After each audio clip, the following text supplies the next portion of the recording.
Assalamualaikum warahmatullahi wabarakatuh. Baiklah, pada kesempatan kali ini saya akan menjelaskan mengenai psikologi sebagai sebuah ilmu dalam sudut pandang kajian filsafat ilmu. Di dalam penjelasan kali ini kita akan mendiskusikan bagaimana sih kita melihat psikologi sebagai sebuah ilmu dengan sudut pandang kajian filsafat ilmu. Ya. Nah, pertama yang perlu kita perlu pahami ya adalah bagaimana sih psikologi sebagai sebuah ilmu itu lahir, gitu ya. Nah, sebagaimana kita ketahui bersama, psikologi itu awalnya, gitu ya, sebelum dia dideklarasikan sebagai sebuah ilmu tersendiri, gitu ya, disiplin ilmu tersendiri, dia sebelumnya adalah berawal dari kajian filsafat, gitu ya, terutama kaitannya dengan manusia, gitu ya. Jadi kaitannya dengan filsafat manusia, gitu ya, lebih spesifiknya itu. Jadi saat itu, gitu ya, kajian-kajian mengenai filsafat manusia itu seputar salah satunya adalah tentang jiwa manusia, gitu ya. Bagaimana jiwa manusia ini bisa muncul dan berkembang, gitu ya, dan bagaimana dinamikanya yang terjadi pada jiwa manusia. Nah, metodenya saat itu dalam kajian filsafat manusia adalah rasionalisme spekulatif, gitu ya, yang ini menjadi ciri khas dari kajian filsafati atau kajian filsafat lah, gitu ya, dan juga menggunakan intuisi, gitu ya, pengalaman pribadi, refleksi pribadi, gitu ya, pengalaman pribadi. Dan saat itu tahun berapa, abad kelima sebelum masehi, gitu ya, yaitu di Yunani, gitu ya. Saat itu yang paling banyak, gitu ya, berkontribusi dan juga memang mendiskusikan persoalan jiwa manusia ini adalah Plato, kemudian Aristoteles, gitu ya, Descartes, dan juga berkembang kemudian ya, kemudian ada Immanuel Kant juga, gitu ya, di setelah setelah masuk ke abad Masehi ya, gitu ya. Tapi awal mulanya abad 5 sebelum Masehi itu adalah ya Plato, Aristoteles, gitu ya. Itu yang terutama saat itu, gitu ya. Dan yang dipikirkan itu adalah soal jiwa, gitu ya, jiwa manusia, makanya disebut sebagai psyche jiwa, gitu ya. Gitu. Nah, tapi kemudian dalam perkembangannya lebih lanjut ya, akhirnya sampailah pada tahun 1879 ya, abad ke-19 Masehi tepatnya. Nah, itu muncullah deklarasi sebuah disiplin ilmu yang memang tersendiri, yang berbeda dengan ilmu yang lain, gitu ya, dan terlepas dari kajian filsafat juga, gitu ya, gitu. Yaitu yang dinamakan psikologi, gitu ya, gitu. Dan di situ yang dikaji adalah tentang kesadaran, persepsi, memori, gitu ya. Nah, kalau sebenarnya jiwa itu masih bisa dikatakan abstrak, gitu ya, dalam kajian filsafat saat itu ya, Plato, Aristoteles, kayaknya. Nah, itu di tahun 1879 ini, nah itu yang dikaji itu lebih ke arah yang lebih empiris, gitu ya, gitu. Tentang bagaimana proses kesadaran, gitu ya, dalam mental manusia, kemudian proses bagaimana terjadinya persepsi, kemudian bagaimana memori manusia itu bekerja, gitu ya. Nah, ini dilakukan lewat investigasi yang sifatnya empiris ya, pengamatan di laboratorium terutama, gitu ya. Melihat bagaimana proses mental ini terjadi pada diri manusia, gitu. Dan itu terjadi di Jerman, gitu ya. Pendirinya saat itu adalah si Wilhelm Wundt. Nah, itu sekilas ya, sekilas ini biar kita memahami bagaimana psikologi sebagai ilmu itu lahir dari filsafat, khususnya filsafat manusia, yaitu tentang jiwa manusia, gitu ya, sampai pada akhirnya dia lahir dan terlepas menjadi disiplin ilmu sendiri, gitu ya. Nah, sebenarnya apa sih definisi psikologi, gitu ya. Nah, ini kita dari sudut filsafat ya, kita ingin, terutama filsafat ilmu ini, kita ingin melihat bagaimana sih psikologi itu bisa dilihat sebagai sebuah ilmu, gitu, secara ontologis ini ya. Apa sih definisi psikologi itu, apa yang buat dia berbeda dengan ilmu yang lain misalnya, gitu ya. Nah, psikologi, gitu ya, secara bahasa itu kan bisa kita artikan sebagai ya ilmu atau kajian tentang jiwa. Nah, atau bisa buat kalimat bahwasanya psikologi itu adalah ilmu yang mempelajari atau mengkaji mengenai jiwa manusia gitu ya. Dari kata psyche jiwa, logos itu ilmu atau kajian gitu ya.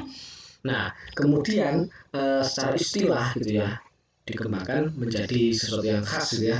Bahwasannya psikologi ini adalah ilmu yang mempelajari aktivitas atau proses mental dan perilaku individu. Nah, pertanyaannya kemudian, kok yang sebelumnya dikatakan jiwa? Nah, apakah jiwa itu sama dengan yang didefinisi secara istilah ini ya, yaitu aktivitas atau proses mental dan perilaku?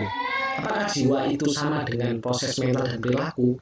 Nah, ini menunjukkan adanya perbedaan sudut pandang ya sebelumnya.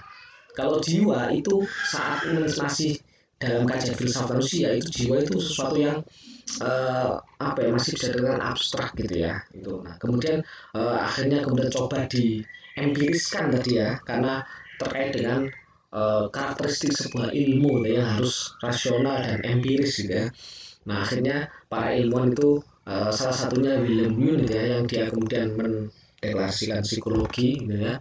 Nah, itu mengatakan ya psikologi itu ilmu yang mempelajari tentang proses mental manusia gitu ya, tadi yang kesadaran, persepsi gitu ya, yang itu sangat berbeda dengan apa diskusi soal jiwa sebelumnya yang dikaji oleh filsafat manusia itu. Dan ini sangat berbeda juga dengan ilmu-ilmu yang lain ya, yang memang tidak fokus ke terkait fokus tentang hal-hal yang terkait dengan proses mental individu ya. Nah, kemudian juga ada namanya perilaku. Nah, perilaku ini sebenarnya ciri khas dari orang yang beraliran behaviorisme ya. Itu. Yang mereka fokusnya adalah pada perilakunya, perilaku yang muncul itu yang dikaji gitu ya. Bagaimana perilaku itu muncul gitu ya sebagai dampak dari pengkondisian oleh lingkungan gitu ya, stimulus lingkungan gitu. Nah, akhirnya kemudian ini yang coba diramu akhirnya menjadi sebuah definisi secara istilah, secara epistemologis, bahwasannya psikologi adalah ilmu yang mempelajari proses mental dan perilaku dari individu itu. Bisa dilihat ya di sini perbedaannya gitu ya. Itu antara jiwa yang awalnya dulu ya ketika kajian filsafat manusia kemudian berubah menjadi mengkaji proses mental dan perilaku gitu ya. Nah, nah dari sini dari definisi itu tadi maka kemudian kita bisa melihat bahwasannya kajian-kajian psikologi itu ya, objek-objeknya yang dikaji itu adalah ya tadi proses mental dan perilaku. Nah, kalau kita lihat lebih detail itu di situ bisa kita apa ya, ya beri contoh lah gitu ya. Contohnya adalah ini ya, persepsi. Kalau yang proses mental ya persepsi, kesadaran tadi ya, memori, kemudian soal emosi ya, emosi, sikapnya sudah termasuk kalau di sini apa misalnya perasaan lah secara umum gitu ya. Terus kemudian termasuk di sini proses kognitifnya semuanya nih, persepsi, kesadaran itu kan proses kognitif ya, proses apa yang terjadi dalam pikiran manusia. Termasuk di sini adalah afeksinya, emosi, sikapnya gitu ya. Nah, kemudian yang perilaku itu fokus ke ya memang perilakunya, baik itu yang terkait dengan gangguan perilakunya atau perilaku yang lain ya, perilaku yang bukan masuk gangguan, jadi perilaku secara umum, perilaku belajar atau perilaku di dalam situasi sosial alias yang disebut dengan perilaku sosial. Ini kajian psikologi sosial ya, perilaku sosial itu. Tuh, jadi inilah yang menjadi ciri khas objek kajian dari psikologi yang membedakannya dengan ilmu yang lain, gitu ya, dan membedakannya dengan kajian filsafat ataupun khususnya filsafat manusia itu yang awalnya dulu kan mengaji tentang jiwa yang ya dianggapnya abstrak gitu lah. Dan ini lebih empiris ya, tentang persepsi, kesadaran, memori sampai perilaku ini tadi ya. Gitu. Lebih apa empiris dalam artian bisa dilihat ya objek kajiannya itu, gitu ya. Tuh. Nah, kemudian apa sih tujuan psikologi? Nah, kita berbicara tentang hakikat ilmu ini kan ya. Tadi kan sudah kita ngomong secara ontologis. Apa sih definisinya? Nah, gitu ya. Definisi psikologi sebagai sebuah ilmu, apa yang dia sebagai ilmu, dan apa sih yang membedakan objek kajiannya dengan ilmu yang lain. Nah, kemudian apa sih tujuannya psikologi sebagai ilmu? Ya, ini kan harus jelas ya. Ini kaitannya dengan aspek ontologis dari ilmu ya. Maka psikologi ini dia juga membuat tentang tujuannya. Tujuan sebagai ilmu itu apa sih psikologi itu? Harus jelas ya. Nah, secara umum ini kita bisa membagi menjadi 5 Tapi biasanya umumnya kalau kita baca referensi psikologi itu dibagi menjadi 3, yaitu to describe, kemudian to predict, kemudian to control. Nah, kalau di sini kita coba lebih rinci ya, untuk dibagi menjadi 5 gitu ya, sebagai urutan proses ya. Pertama ya psikologi, nah, hasil kajiannya sebagai sebuah ilmu itu pertama tujuannya adalah to describe, mengungkap, mendeskripsikan ya bagaimana, how-nya. Describe itu kan mendeskripsikan, ya, menggambarkan how, bagaimana proses mental dan perilaku individu itu secara apa adanya, bagaimana mereka berproses itu, proses mental dan perilakunya itu bagaimana prosesnya gitu ya. Kemudian setelah describe maka harapannya bisa to explain, menjelaskan mengapa itu bisa terjadi. Setelah bagaimana, kemudian mengapanya, why-nya, kenapa itu bisa terjadi, apa yang menyebabkan proses mental dan perilaku itu bisa muncul, terjadi ya, berkembang, itu apa penyebabnya. Kemudian setelah itu harapannya bisa mempredik ya, to predict, memprediksi ya, meramal bagaimana bahwasanya kita sudah tahu nih polanya, ini sudah tahu deskripsinya sama explainingnya gitu ya, kenapa itu terjadi, maka kita bisa membuat suatu rumusan hukum prediktif ya, prediksi tentang proses mental dan perilaku individu itu kan, harapannya seperti itu ya. Nah, sehingga kalau kita sudah bisa membuat hukum prediksi mengenai proses mental dan perilaku individu, maka bisa tuh kontrol kan gitu ya, bisa mengendalikan. Nah, kalau individu ini berada dalam situasi A, maka dia akan berperilaku seperti ini misalnya ya. Maka agar dia, kalau kita ingin membuat dia tidak berperilaku seperti ini, maka kita harus mengkondisikan seperti apa, mengontrolnya seperti apa kan ya. Harapannya bisa sampai seperti itu juga ya. Mengendalikan, untuk kontrol, mengendalikan proses dan perilaku individu itu. Karena kita sudah tahu polanya, sudah tahu prediksinya gitu ya, hukum prediksinya. Nah, kemudian terakhir gitu ya, berangkat dari pemahaman ini tadi ya, deskripsi, explanation, kemudian prediksi, termasuk tadi kemampuan kita mengontrol gitu ya. Maka harapannya kita bisa berkontribusi pada psikologi ini sebagai ilmu, bisa berkontribusi pada problem solving, to solve gitu ya, memecahkan persoalan psikologis gitu ya, yang dialami oleh individu kan gitu ya. Jadi memecahkan permasalahan yang terkait dengan proses mental dan perilaku individu itu dalam berbagai setting atau situasi tentunya gitu ya. Nah, jadi itu ya, itu urutannya gitu ya, tujuan psikologi sebagai sebuah ilmu atau sains gitu ya.